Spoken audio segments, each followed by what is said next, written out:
Me despertó el timbre del teléfono aquella maldita mañana.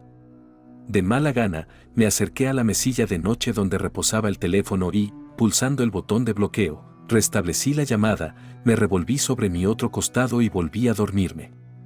Pero ni un minuto después, supongo, volvió a sonar el timbre. Enfadado como un perro de corral, salí corriendo de la cama, cogí el teléfono y contesté. Al oír la voz del médico, me desperté al instante. ¿Por qué? Te lo diré. El médico era el jefe de servicio del hospital donde trataban a mi madre. Mi madre había caído gravemente enferma hacía un mes, de forma abrupta y misteriosa, pero de eso hablaremos más adelante. Ahora el médico me decía, con voz monótona e indiferente, que mi madre no mejoraba. La mantienen estable, pero no tiene sentido que siga en el hospital, me dijo el médico. De todos modos, me insinuó amablemente que debía sacar a mi madre y todas sus pertenencias del hospital y tratarla en casa. Tras maldecir, colgué el teléfono y lo tiré en dirección a los cojines. Mi hijo entró corriendo en la habitación. Papá, ¿qué pasa? ¿Quién ha llamado? Buenos días, hijo. Me volví hacia la puerta con una sonrisa tensa. Nada, han llamado del hospital. ¿Cómo está la abuela? Voy de camino a recoger a tu abuela. Sí, ¿está curada?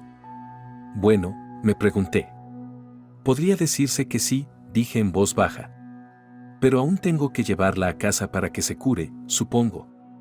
Está bien, la cuidaré mientras estás en el trabajo. De acuerdo, me prepararé e iré al hospital. ¿Puedo ir contigo, papá? ¿Por qué no? Iré y volveré. Ve a lavarte los dientes mientras preparo el desayuno. De acuerdo, sonrió y corrió al baño. Mientras freía unos huevos con pan, mi mente volaba de pensamientos. Sí, es cierto, quería hablarte de mi madre, no había ningún sitio donde ir sin hacerlo. Una noche, no recuerdo exactamente cuándo, recibí una llamada de su vecina, su tía Sveta. Mi madre vivía en un pueblo no muy lejos de nuestra ciudad. Llamó, así que contesté al teléfono en el trabajo y estaba gritando que mi madre estaba muy enferma. Oía gritos procedentes de la casa de la vecina, corrió a la casa y casi se desmaya de lo que estaba pasando en el dormitorio de mi abuela. Estaba tumbada en la cama, gritando tan fuerte como podía, con las manos agarrándose a todo lo que podía, como si estuviera dando a luz. El color de su piel había desaparecido, sus pupilas estaban contraídas, como pequeñas cuentas negras, pero sus gritos la hacían temblar, como me contó mi vecina un poco más tarde. Pero entonces llamó a una ambulancia y se llevó a mi madre al hospital. Fui allí en un santiamén. A mi madre le inyectaron algo y se quedó dormida en la ambulancia, según me contó después el médico. Me quedé en su habitación casi toda la noche. Solo cuando empezó a amanecer me fui a casa, ya que Griska tenía que prepararse para ir al colegio. Iba a verla todos los días. ¿Qué puedo decir? Al día siguiente de que se la llevaran, ya se encontraba mucho mejor, pero había cambiado. Al principio no lo noté, pero luego empecé a fijarme en todos sus movimientos, a escuchar cada palabra. Algo iba mal. Como dije el primer día, todo parecía normal, pero luego empezó a hacer movimientos extraños. A veces agitaba la mano como si quisiera ahuyentar una mosca, pero aquí no había ni rastro de ellas. Incluso al hablar, conmigo y con los médicos, gesticulaba como nunca lo había hecho en su vida. Llevaba toda la vida hablando con las manos. Había un acento extraño en su conversación o un defecto del habla, más probablemente. Lo más interesante fue que los médicos se limitaron a encogerse de hombros. Le hicieron algunas pruebas y la examinaron de pies a cabeza. Todo estaba bien, los análisis eran normales, la sangre también era normal, le hicieron radiografías, también todo era normal. Solo el médico responsable estaba preocupado por la epilepsia o, peor aún, por la enfermedad de Alzheimer. La cosa empeoró. Al quinto día de tratamiento, mi madre se volvió apática. Antes hablaba normalmente con la gente, sonreía, pero ahora estaba tumbada en la cama con una expresión pétrea en la cara. Perdió el interés por absolutamente todo, dejó de comer y solo bebía agua de vez en cuando. Al sexto día, sus manos empezaron a temblar y su memoria se fue desvaneciendo poco a poco. Al 15º día, probablemente ya no me reconocía. Yo era consciente de que mi madre se estaba convirtiendo lenta pero inexorablemente en un vegetal, y por eso no podía trabajar adecuadamente. No dormía bien, estaba constantemente nerviosa, incluso olvidé la última vez que consulté el diario de mi hijo. Todo este tiempo estaba simplemente tumbada en la cama, solo de vez en cuando la acompañaba al baño, y también se hacía encima cuando no había nadie. Como no me reconocía, dejé de ir a la planta, me limitaba a comprar medicinas y dárselas a los médicos. Entonces, hace 5 días, el médico me llamó y me dijo que mi madre había tenido otro ataque y que había herido a una de las enfermeras. Llegué al hospital en un santiamén. Lo primero que vi fue un alboroto fuera de la sala y a un chico joven con una pierna vendada. Como supe después, mi madre acababa de arrancarle un trozo de piel de la pierna, y un celador me dijo más tarde que estaban fumando fuera del hospital. Un celador se acercó a limpiar el retrete después de ella y de repente le agarró la pierna, pero con tanta fuerza que el celador gritó a toda la sala, y luego le retorció y le arrancó un trozo de carne junto con la tela del pantalón. La sangre se precipitó al suelo y todo el hospital salió corriendo y gritando. Mi madre se retorció y volvió a gritar, como la noche anterior, cuando se la habían llevado. Después de aquel incidente, a mi madre y a mí nos miraron oblicuamente, y yo les comprendí. El celador pagó todas las medicinas y dio algo de dinero como disculpa. Luego volvieron a inyectarle algo a mi madre y se quedó dormida. Esto duró hasta aquel día, o más bien mañana, cuando me despertó una llamada. Volvimos, digamos, al principio. Le di el desayuno a Griska, me lavé la cara, me cepillé los dientes, me vestí y salí al pasillo. Puse la mano en la puerta y me di cuenta de que sin duda era bueno llevar a mi madre con nosotros, pero ¿dónde iba a dormir?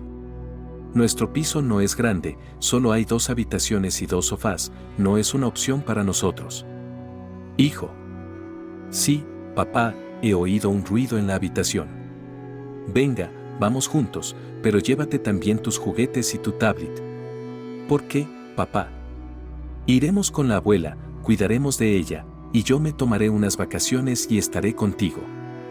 Griska se alegró y corrió a recoger las cosas en la habitación, yo me desabroché el cinturón y le ayudé. En media hora cogimos un taxi al hospital. Allí habían empezado a ocurrir cosas extrañas e incomprensibles.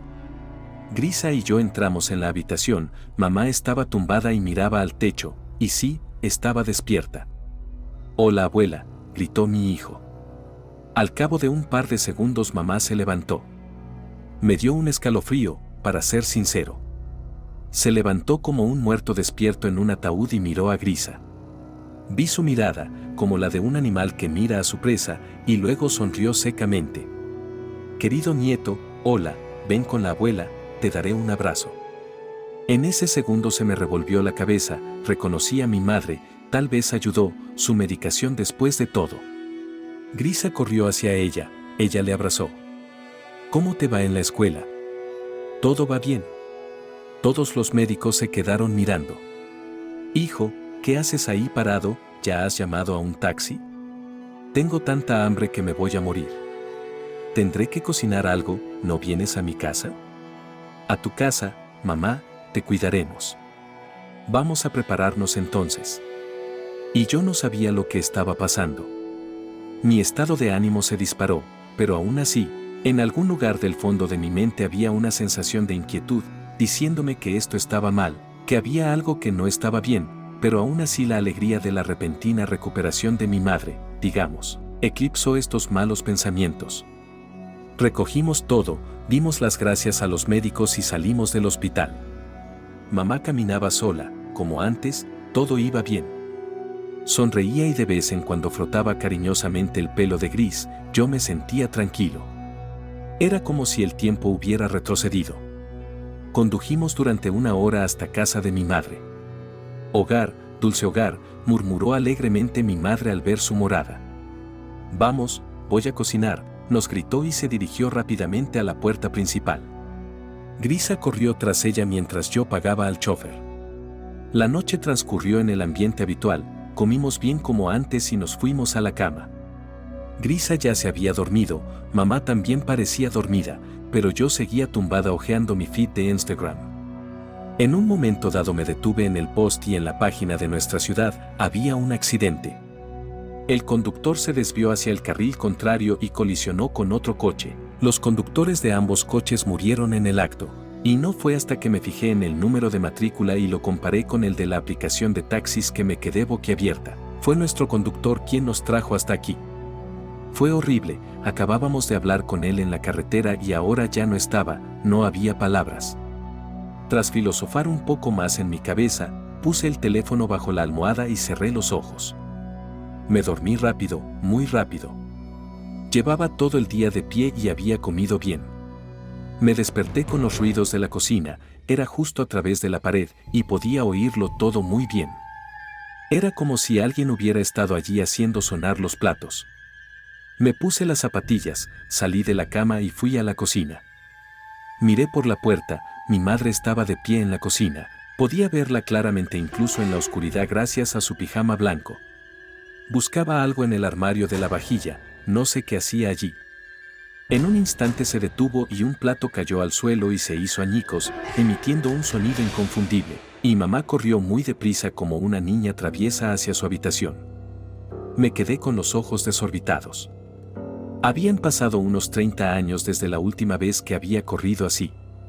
¿Qué ha sido eso de ahora? Entró corriendo en la habitación como una adolescente. La seguí en silencio, ojalá no lo hubiera hecho. Resultó que no corrió a su habitación, sino a la habitación donde dormía Grisa. En la oscuridad no me di cuenta enseguida. Así que fui allí y había una pesadilla. Por toda la habitación, unos insectos moscas, escarabajos, cucarachas, eran pura oscuridad. Incluso las paredes blancas no se veían por culpa de ellos. En medio de todo, mi madre estaba sentada en el suelo, devorando literalmente a mi hijo. Su boca se abrió de golpe y se estiró hasta tal punto que mi hijo casi cabía completamente en ella, casi vomité.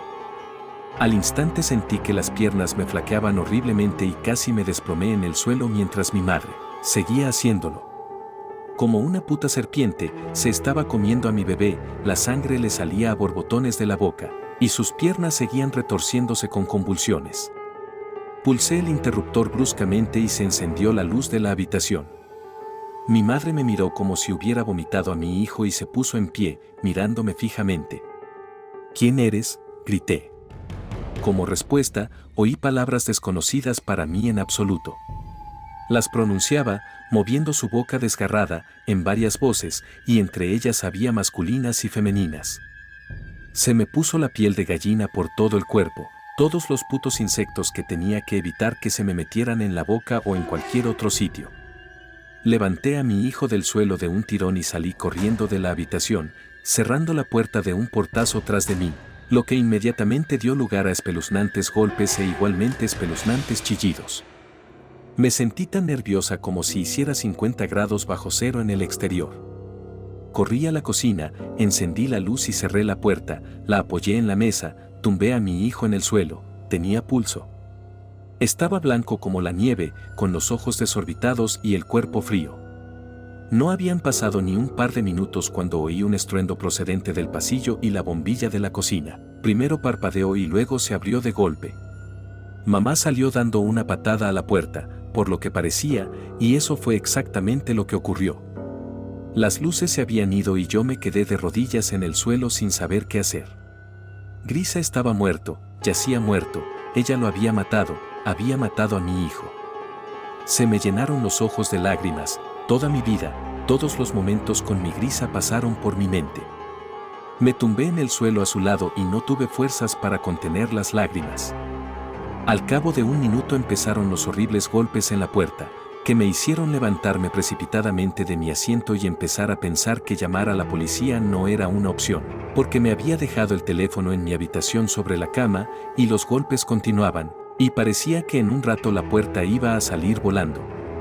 Para retrasar el proceso de alguna manera, empecé a guardar todo lo que encontré en la cocina debajo de la puerta. Quité los armarios de las paredes y los apoyé contra la puerta. Incluso el pequeño sofá que estaba detrás de la mesa había conseguido moverlo. Estaba locamente asustada, con mi hijo muerto a un lado y mi madre, que lo había pasado fatal y había matado a ese mismo niño, al otro. Imagínate en mi lugar, no se me ocurrió otra cosa que coger a mi hijo y salir corriendo por la ventana. Con manos temblorosas recogí el cadáver del suelo y salí corriendo por la ventana. Salté por la ventana, caí de rodillas y dejé caer a mi hijo. Inmediatamente después oí un aullido desgarrador procedente de la cocina. Ella abrió las puertas de una patada y salió corriendo por la ventana tras de mí. Fue la última vez que la vi, seguía con la misma boca desgarrada, el mismo pijama blanco empapado en sangre, los mismos insectos, moscas, bichos sentados y aferrados a ella mientras trepaba por la ventana. Corrí tan rápido como pude. Corrí, tropecé, salté la valla y finalmente salí corriendo a la carretera. El cadáver de mi hijo seguía allí. Todavía me odio por haberlo dejado allí. En la carretera, paré el coche por 10ª vez, pedí una llamada, llamé a la policía y a una ambulancia y me quedé allí, no podía dejarlo allí. Al cabo de unos 20 minutos vi parpadear unos intermitentes a lo lejos, venían 2 coches y les di el alto. Hola, dije con voz temblorosa. Buenas noches, ¿me has llamado? Sí, les llamé. Subí al coche de policía y me dirigí de nuevo hacia la casa. Nos detuvimos junto a la valla y arrancó, Dios no lo quiera. Uno de los policías abre la puerta, los otros le siguen, yo sigo a los policías. Se acercaron a la puerta, me dijeron que me quedara junto a la valla. Apenas se acercaron, la puerta se abrió y ella salió de allí. O mejor dicho, ya no era mi madre, no era humana. Llevaba el cadáver de mi hijo bajo el brazo. Los policías intentaron coger sus armas rápidamente, pero antes de que 2 de ellos tuvieran tiempo de llevarse la mano a la funda, mi madre saltó sobre uno, soltando el cadáver de mi hijo de sus manos y arrancándole la garganta al policía. De uno saltó sobre el otro, rompiéndole el cuello, pero los otros 2 consiguieron sacar sus pistolas y gritando asustados abrieron fuego. No recuerdo exactamente cuántos disparos se hicieron, pero la criatura cayó al suelo. La policía pidió refuerzos y llamó a una ambulancia. La pesadilla había terminado. 2 agentes de la ley murieron, yo estuve en su funeral. Mi hijo murió, también lo enterré el otro día. Me llevaron a rastras por todo tipo de instituciones y me interrogaron durante mucho tiempo. Les conté todos los detalles de lo que había pasado, pero había 2 testigos de la policía y me creyeron, aunque no entendían cómo podía haber sucedido. Vendí la casa para no acordarme nunca de lo que había pasado, pero la suerte quiso que todas las noches viera la misma imagen de cuando vi morir a mi hijo.